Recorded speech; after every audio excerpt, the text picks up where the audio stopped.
Hello, everyone. Thank you for coming today. My name is Eric D'Souza, and we're talking to Cathy Ace as we continue our series of interviews from members of Crime Writers of Canada who have been shortlisted for the 2022 Awards of Excellence. Cathy Ace has been nominated for the Howard Engel Award for Best Crime Novel Set in Canada, sponsored by the Engel family, for her book, The Corpse with the Iron Will, published by Four Tailed Publishing. Cathy, I know you just came back from vacation. I hope you're not too jet lagged, and thank you very much for talking with us today. Oh, I'm really, really honored to have the opportunity to be here for this reason. And yeah, the jet lag's just about worn off now. So if I gabble my words a bit, it was the jet lag, but not really, just me. Sure.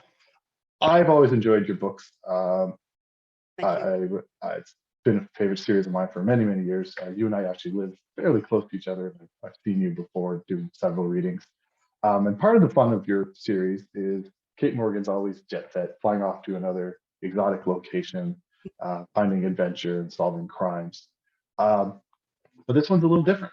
In The Corpse of the Iron Will, we're actually in Cait's backyard, which I believe is very close to your backyard. So I was wondering, was there a reason why you wanted to set this book in the BC community?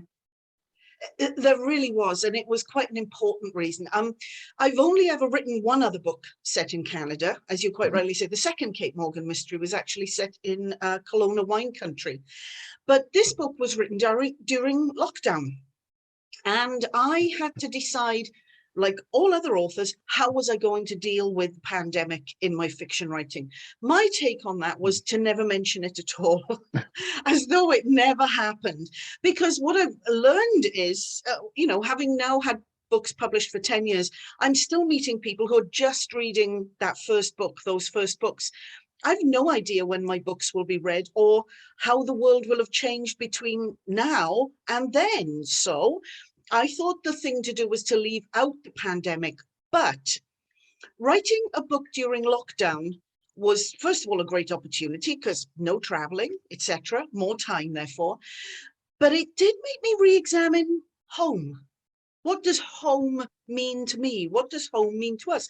And having been stuck inside them for a year or more, I think most people have reassessed what home, community, family, neighborhoods mean to them. And this was my opportunity to do that by not mentioning the pandemic, but just a case literally landed on Bud and Cait's doorstep. I mean, all my corpses are dead before the end of the first chapter. So I'm not giving away much when I say that the corpse in question with the iron will is Cait and Bud's next door neighbor, whom they've known since they've moved to the house where they live, which is halfway up a little mountain in British Columbia, which is, yeah, pretty much where I live. And I wanted to take the chance, therefore, of giving Cait and Bud the challenge of reassessing their place in the world, why they live where they live, how they feel about that, and how their feelings might change as they peel back layers and get to know their neighbors a little differently than they knew them before this particular case. So it was my way of addressing that particular topic. Yeah. COVID must have kept you busy because I've noticed, I think, 3 books published in the last little while. Yeah, And all 3 COVID books in reasons. 10 months. It's a lot. I won't be doing that again. um, well, you're saying that community was important in this one, and you're telling me that this book, The Corpse with the Iron Will, was part of, chosen by your community to be read at one of the one book Hunaks. Um, I have to ask them, but what is one book Hunak? Why are you so excited It's to be Wannock. performing it? Wannock Wannock. is the Wannock. area where I live. So we've got, you've got Ruskin, Wannock, Maple Ridge, Mission. We're all out on that eastern Maple Ridge area. And One Book Wannock is an annual occurrence where Wannockians, that's what we're called, agree amongst themselves a book. And as many people as want to read that book. And then we all gather together to discuss it. Now, usually this will happen during the winter, but because of the pandemic, it's actually happening on the same evening that the Crime Writer of Canada Awards winners are being announced.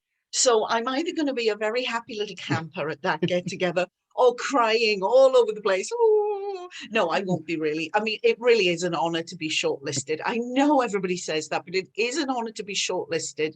And I feel like a winner already. And I am making the most of the fact I've been shortlisted. But One Book Monarch will meet that evening. If possible, they will invite the author along, but not all of the books that they've chosen over the years have either had living or local authors. It's possible to invite.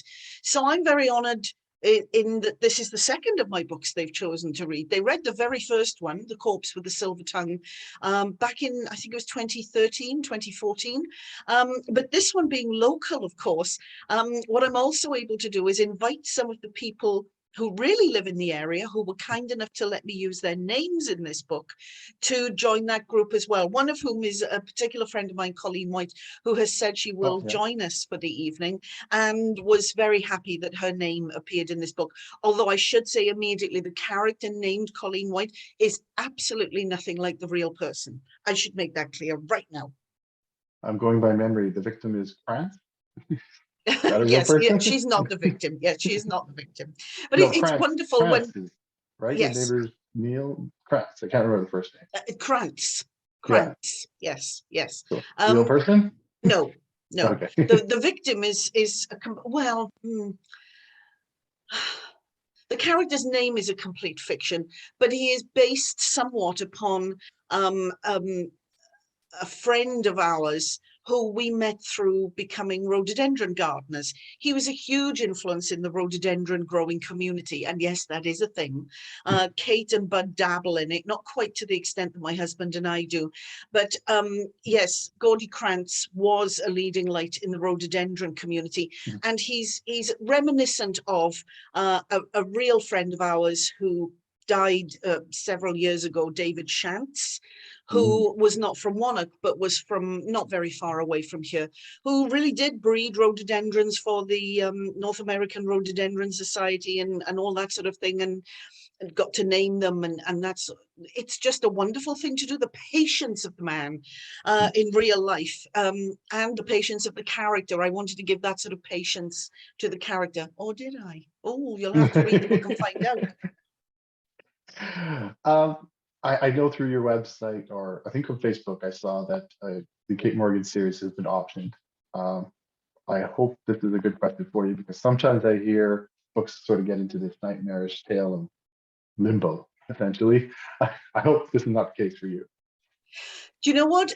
The books were optioned just during shutdown, actually.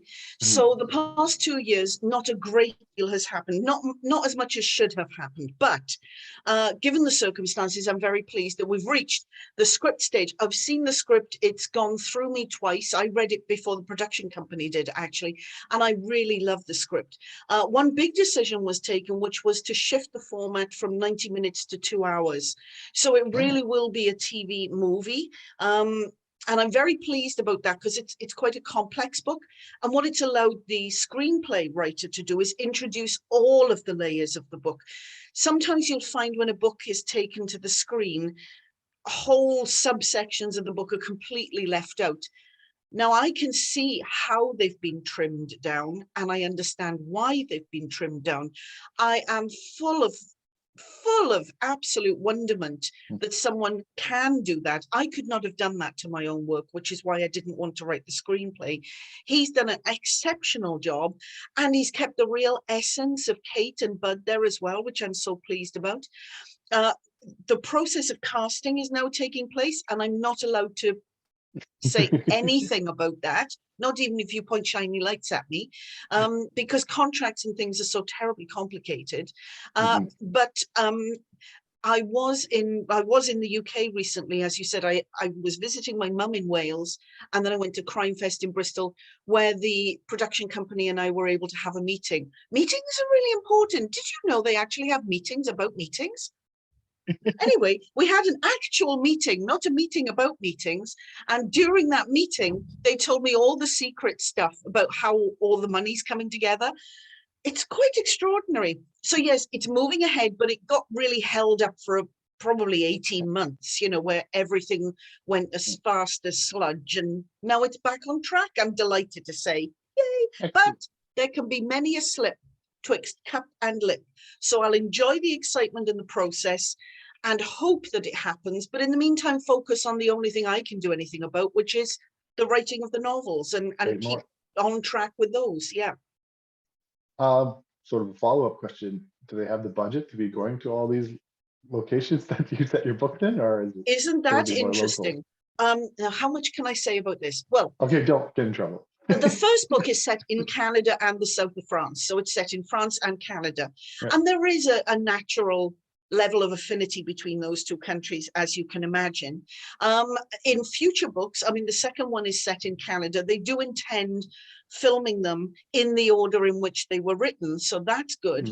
So they've always got time ahead of themselves to work out how to make sure that the finance is coming from the right quarters, is allowing for international distribution once production's been done, and that they can take best advantage of whatever tax breaks and tax incentives might exist, whilst remaining true to the locations of the books, which is something that we've discussed, and which I'm very happy with the answer about, which is, yeah, we're going to film where the books are set.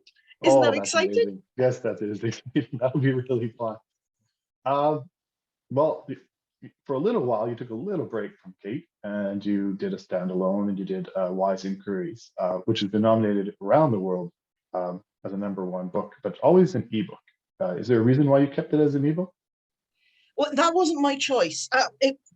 Okay, so the WISE Enquiries Agency Mysteries were originally published in hardback, large print, paperback, and ebook by Seven House Publishers, a UK publishing company. And they've been in existence in those forms for, I'm going to grasp and pluck a number from the air and say 7 or 8 years. Honestly, I can't remember when the first one came out. Recently, which is probably about 18 months ago, another publisher, Joffe Publishers, bought the ebook rights from Seven House. They only bought the ebook rights, and they reissued the ebook versions of the books. Their whole business model is quite different to Seven House. So they focus on fast releases of backlists of established authors, and they come out with those books only in ebook version and at a low price. They do other books as well, a first publisher of other books in print and ebooks, but that's the current situation with the WISE Enquiry Agency Mysteries. And in fact, their next step then is to bring out as many books as they can as a box set, and they've just taken that step for the 4 volumes in that series as well. So that's their business model, and that's dealings between publishers. And, you know, authors have very little to do with what publishers choose to do. We just sit back and hope they know the business better than we do, and that we end up putting money in the bank. And I'm pleased to say Joffe do know the business they're in, and they have put money in the bank. And it's been #1. They've been #1 around the world in the cozy sector, and I'm delighted about it. Yeah, excellent. I think I picked it up. Every once in a while, they sell it really cheap too. So take advantage of it when they do. Yeah. And it's that balance between heartbreak and gratitude, you know. It's heartbreaking. 4 books for 99 cents. Yes, but if 200,000 people buy that box set at 99 cents, not only are you finding more readers, which is the authorial gratitude bit of me, but you're also putting money in the bank, which is the I've got a house to run gratitude bit of me speaking. So, you know, both things work well together, thank goodness. Great. Last question then is, what's the future hold? You can work on more WISE books. Cait Morgan's got some more adventures, or standalones. Well, isn't that a question? Okay, because of the television series, I've had to come up with a lot of proposals for future Cait Morgan Mysteries. I think I'm up to about late 20s or about 30 of those now. So obviously I've got a lot of Cait plots bubbling around in my mind. They needed titles, they needed outlines, and that's there to prove it's got legs. But it's been a long time since I wrote a WISE Enquiries Agency mystery, and because you know, because hundreds of thousands of people around the world are now reading these books, I'm getting a lot of emails saying, what's happening to these characters? I want to find out. So it's very tempting to go back in and tell people how Annie and Tudor are getting along and how the Duchess Stephanie's pregnancy is progressing and so forth. So I'm very tempted to do that. And I'm almost there with deciding that. But scratching around in the back of my head is this really dark, mysterious tale that's not well, it is a sort of follow-up from The Wrong Boy, in that D.I. Evan Glover retired, and his wife, and Liz, who's the police officer who was working with him, they recur in the book, but I couldn't really say it's a series, so it would be a recurring character standalone. And that's been bubbling around for some time. So since I took the dive in and did 4 Cates back to back to back, I might take a little break and do, I think it's going to be a Wise Women book, in which case it would come out before the end of this year. But I've also done the cover for the next Cait Morgan mystery, and I really like the cover, so I really want to write that one as well. There aren't enough hours in the day. That's my answer. I'm sorry. I don't know. No more time for Perhaps driving. people would like to tell me what they'd like me to write next, and I'll just do that. It'll be easier. I don't have to make a decision myself then. I guess that's the burden of the author, right? Being a creative person, the mind goes everywhere. True, yes. Excellent. Well, it was a pleasure as always talking to you, Cathy. Good luck in a couple of days. Yeah, I think it's pretty competitive. I've interviewed a few people in your category, and it's like a competitive market. So it's going to be a tough run. It is, and you know, it's great that the Crime Writers of Canada are shining the spotlight on Canadian authors this way. And you know what? So long as Canadian crime writing is the winner, I'm happy about that. As I say, I'm honoured to have been shortlisted. I'm in with a great bunch of people, and you know, I'll cry into my beer maybe, but I have got a bottle of pink champagne with the cork waiting to be popped, just in case. Fingers crossed for you. Thank you very much. Thank you to very everyone much. watching, have a good day. Bye.